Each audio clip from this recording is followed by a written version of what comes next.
question, then we'll go to our first call. This is just because it has Bob Holly's name in it. I thought I'd grab it. David from Memphis says, as an old-school fan, I'm glad to see tag team wrestling once again being featured with The Shield and WWE and Bad Influence, Kaz and Daniels, who I'm huge fans of their work, except for Kaz's comment last night in TNA. My question for Brock stems from his own tag team career. How were Kane and next week's livecast guest Bob Holly as partners, and who was your favorite partner in your career? Is that the total question? Yeah, total question. Yeah.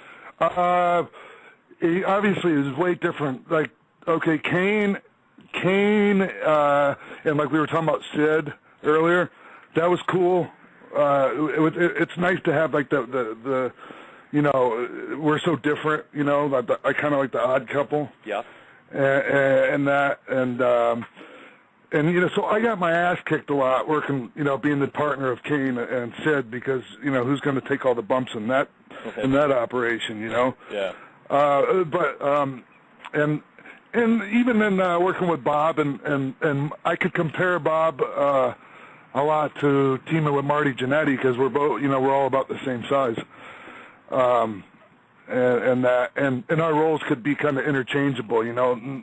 One guy doesn't always have to take the heat in the match, and, you know, things like that. So as far as my favorite partner, and obviously, like, you know, Hunter and Kevin and Scott and Dog and all that, you know, the DX and the NWO Wolfpack stuff is all, like, my favorite stuff. Is strictly tag team wise, like, Kane was my favorite partner ever. I thought we got a lot of really good stuff out of that. Yeah. We told some really good stories in that, you know, in my time teaming with Kane. We got a lot of mileage out of that. I want to let the listeners know who are listening to us live that they can email questions right now to twtorchlivecast@gmail.com, twtorchlivecast@gmail.com. And we are live here at twtorchlivecast.com, and we welcome your phone call, 646-721-9828. In just a moment, we'll go to your calls. Sean Waltman, Nolan Vest as X-Pac, and Six is my guest today. And next week, as we mentioned, Bob Holly and Kevin Kleinroth. Sean, what do you think of the Kane-Daniel Bryan storyline and the dynamic between those two? They've been teaming for a long time, done a lot of, you know, they've gotten a lot of TV time, and it's going to be, I think, a dynamic and a team that a lot of people who are big fans today remember and talk about for a long time.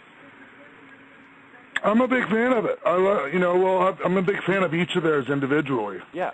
Both personally and you know, professionally. So I saw the parallels right away as soon as I saw those guys, you know, get stuck together. Well, not stuck together, but I mean put together.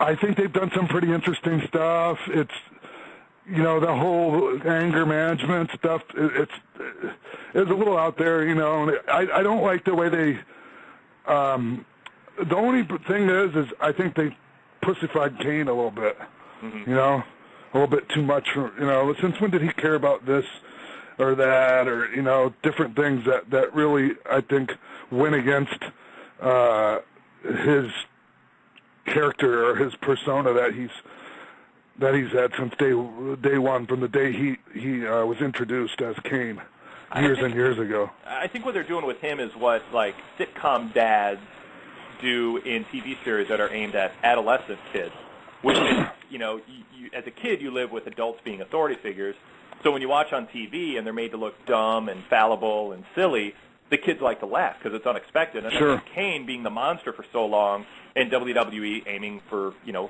PG level audience, is trying to, you know, for people who know that Kane is the monster and he's still scary, but that he can, you know, want to hug and, you know, do all this stuff. And I think that's where they're coming from. I'm not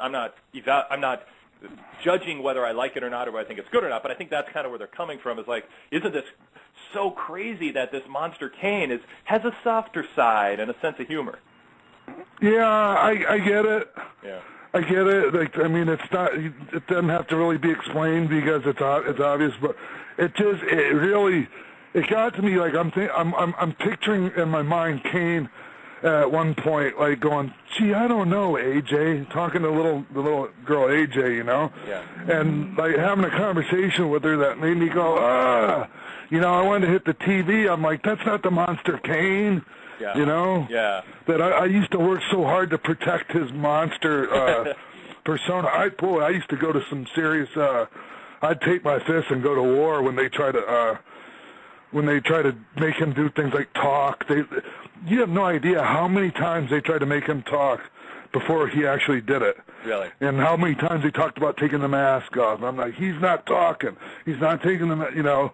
I'm like, you guys just don't get it, you know. Wow. So, and he spoke volumes. He spoke volumes without saying a word. He's one of the best. You know? He is absolutely one of the best at being able to emote with just through a little twitch, a little head turn, under a mask. It really is amazing. You know, he's wonderful at that. Yeah, and I mean, it was really cool. Like when we won the tag titles, and you know, it was funny because we're working with Jeff Jarrett and the late great Owen, who the anniversary of his death just came and went. May he rest in peace. But we were still doing that thing where Kane would turn on me still, you know, like he was still unpredictable, like an unpredictable dog. Like you never knew, like when he was going to bite the hand that fed him, you know? Yeah. And so, you know, he comes in and cleans house and, you know, boom, down goes Jeff, like one of them.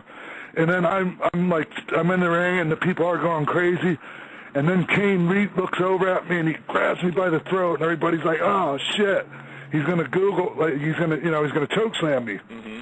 And he picked me up over his head and he threw me on top of Jeff or whoever it was for the 1, 2, 3, and like it was like a big swerve, you know. And the people really dug the finish, and even like Steve Austin, when I came back to the curtain, was like, "Oh man, I love that finish. That was such a feel-good finish," you know. Yeah. It was really cool.